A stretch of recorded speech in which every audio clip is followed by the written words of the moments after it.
3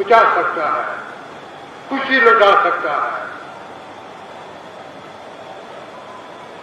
اسے آسمان اور زمین کا کل اختیار دیا گیا ہے.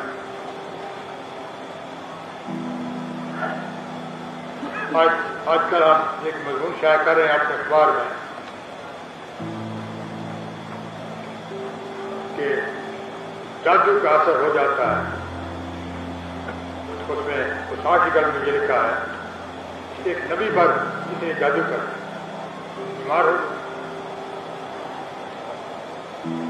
تو میں حیران تھا کہ مسیح خدا کی شان کتنی عظیم اور بلند ہے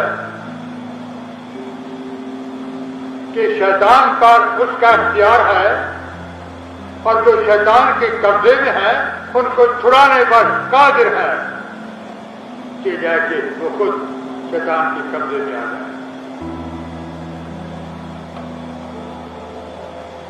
اگر کسی شخص کا مسیح کے ساتھ مقابلہ کیا جائے تو وہ شخص مان جائے گا کہ دنیا میں ایک شخص ہے جس پر شیطان کا کبھی قبضہ نہیں ہوا اور وہ خدا یسوع مسیح ہے.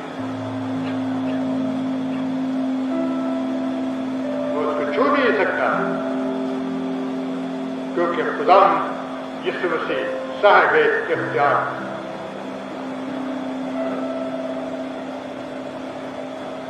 اور یہ قدرت اور اختیار صرف ہمارے منجی کے حق میں ہے. کتنی جانیں بے چین ہیں.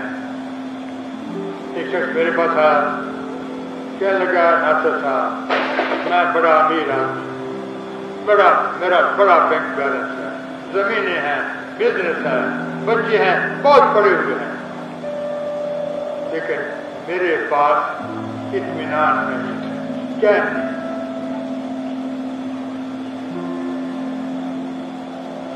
میں نے اس کو کہا کہ میرے پاس اس کا کوئی علاج نہیں ہے.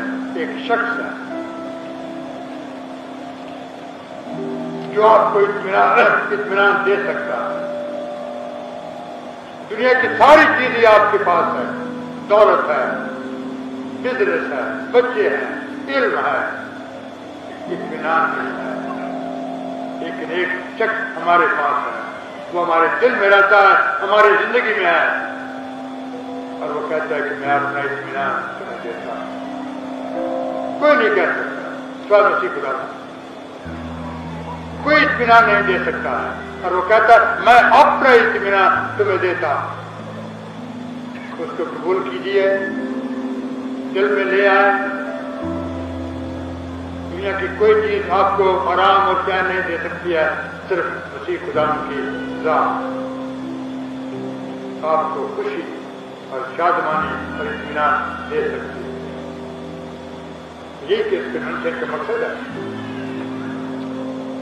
یہ اس کنونشن کا مضمون ہے. مسیح کی فضیلت اسی میں ہے کہ بے چین روح ہے اطمینان پائے، جو شیطان کے قبضے میں گرفتار ہے وہ آرام اور چین سے رہے. خدا آپ کا مالک ہے. ایک ماں نے سکھایا تھا اپنے بچے کو کہ مسیح ہمارے دل میں رہتا ہے. تو فلوریڈا میں امریکہ میں ہمارے پادری ہیں، تو ان کا ذکر آ رہا تھا ایک ٹیلی ویژن کے پروگرام ڈاکٹر کرن، تو وہ بیان کر رہے تھے کہ میری کلیسا کے ایک بچے کا دل کا آپریشن ہوا. تو جب بچہ ہوش میں آیا تو اس نے اپنے ڈاکٹر سے پوچھا، doctor did you see Jesus in my heart? کہ ڈاکٹر تم نے یسوع کو میرے دل میں دیکھا؟ تو ڈاکٹر فوراً سمجھ گیا کہ ماں نے اس کو سکھایا کہ جیزس یسوع ہمارے دل میں رہتا ہے. تو ڈاکٹر نے فوراً اس کو کہا یس سر I did see Jesus in your heart. بیٹا میں نے تیرے دل میں یسوع کو دیکھا. ایک اطمینان ہے، ایک خوشی ہے، اور میں نے اپنی زندگی کے 50 برسوں میں اپنی خدمت میں یسوع کو اپنی زندگی میں اور دل میں دیکھا.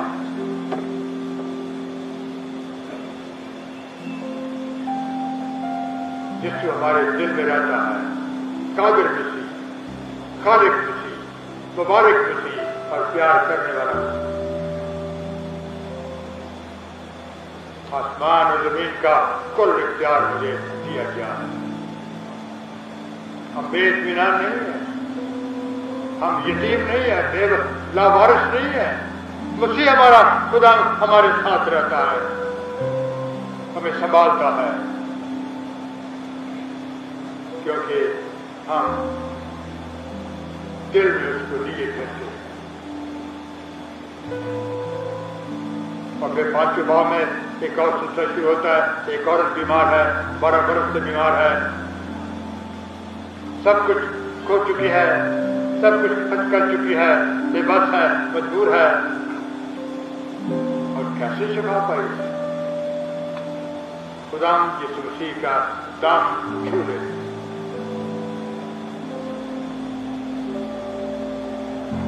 صرف مسیح خدا کا دامن چھو لینے سے بیماری جاتی رہی، کامل شفا اس کو مل گئی.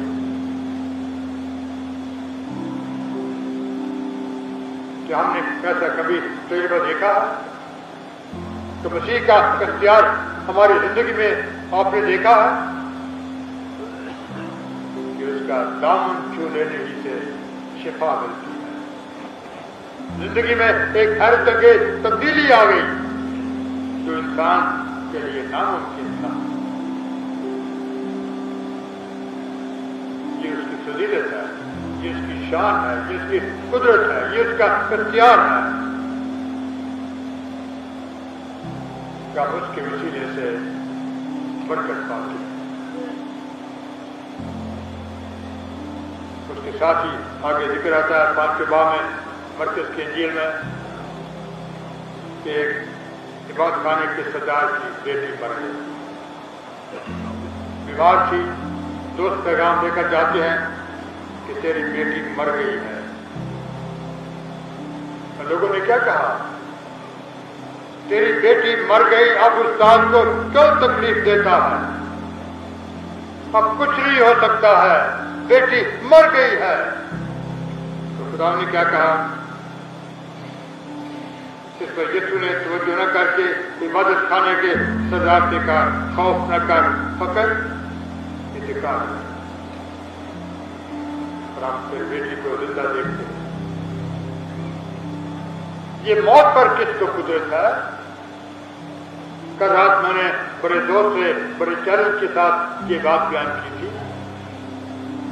کہ ہمارا خدا مردوں میں سے جی اٹھا ہے،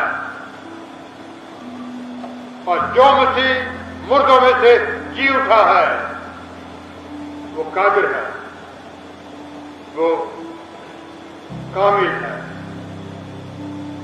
قوت اختیار اس کے پاس ہے. اور جتنے لوگ چاروں انجیلوں میں دیکھیں، جتنے لوگ کمزور، گناہگار، بے بس، مجبور مسیح کے پاس آئے ہیں، مسیح نے کسی کو مایوس نہیں کیا.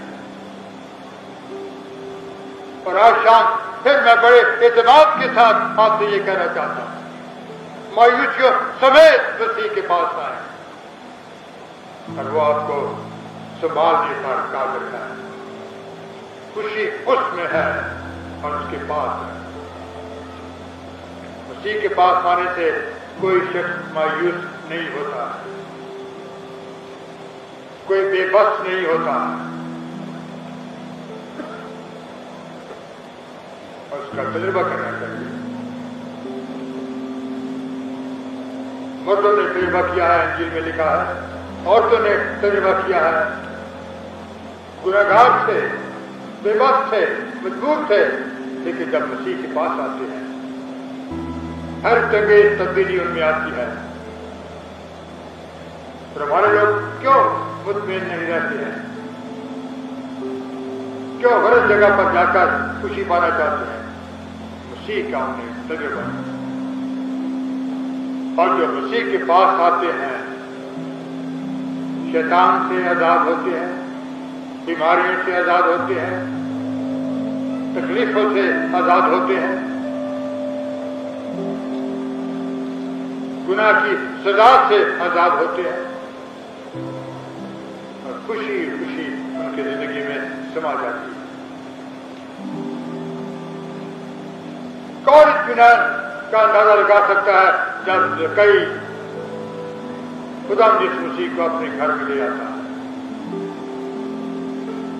کون اس کی خوشی کا اندازہ لگا سکتا ہے جب خدا نے یہ کہا کہ آج اس گھر میں نجات آئی ہے؟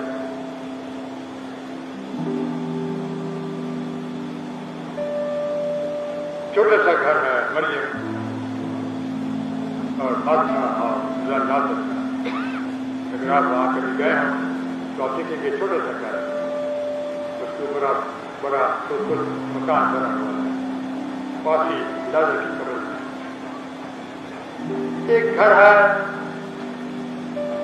کوئی اس میں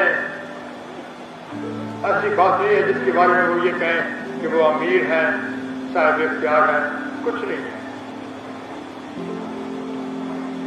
لیکن جب ہم مریم اور مارتھا اور لازر کا چھوٹا سا گھر دیکھتے ہیں جس میں مسیح آتا ہے، جس میں مسیح سکونت کرتا ہے، جس میں مسیح کلام پیش کرتا ہے، بے بیان خوشی اس گھر میں۔ کبھی کبھی ہم مارتھا کے بارے میں کچھ صحیح اندازہ نہیں لگاتے، لیکن اگر آپ مارتھا کی تھیالوجی کو دیکھیں، جو لفظ اس نے مسیح کی شان کے بارے میں یوحنا کی انجیل کے 11ویں باب میں بیان کیا ہے، ایک اچھی خاصی تھیولوجین ہے۔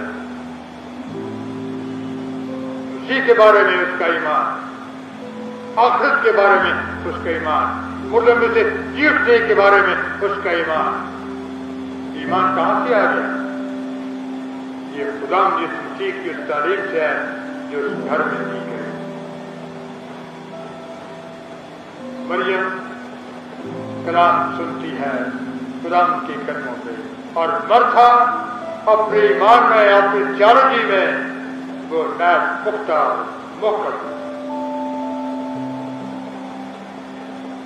تو مسیح تو انقلاب پیدا کر دیتا ہے انسان کی زندگی میں، گھروں میں انقلاب پیدا کر دیتا ہے۔ وہ گھر کبھی خوش نہیں رہ سکتا جہاں مسیح، وہ گھر اطمینان سے، خوشی سے، محبت سے، اطمینان سے، میل ملاپ سے معمور ہے جہاں مسیح رہتا ہے۔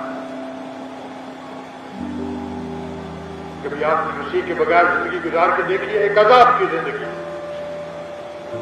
مسیح کے بغیر ایک عذاب ہے، ہولناک عذاب، درد ہوتے ہوئے بھی عذاب ہے،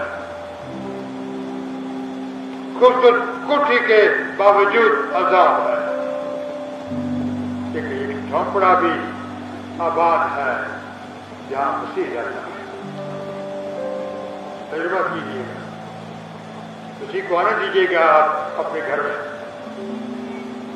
آپ کے بچوں کے گھر میں، اپنے گھر کے سارے پروگرام جہاں مسیح ہے وہاں محبت ہے، وہاں خوشی ہے، وہاں اطمینان ہے۔ آسمان اور زمین کا کل اختیار مسیح کہتا ہے مجھے دیا گیا ہے۔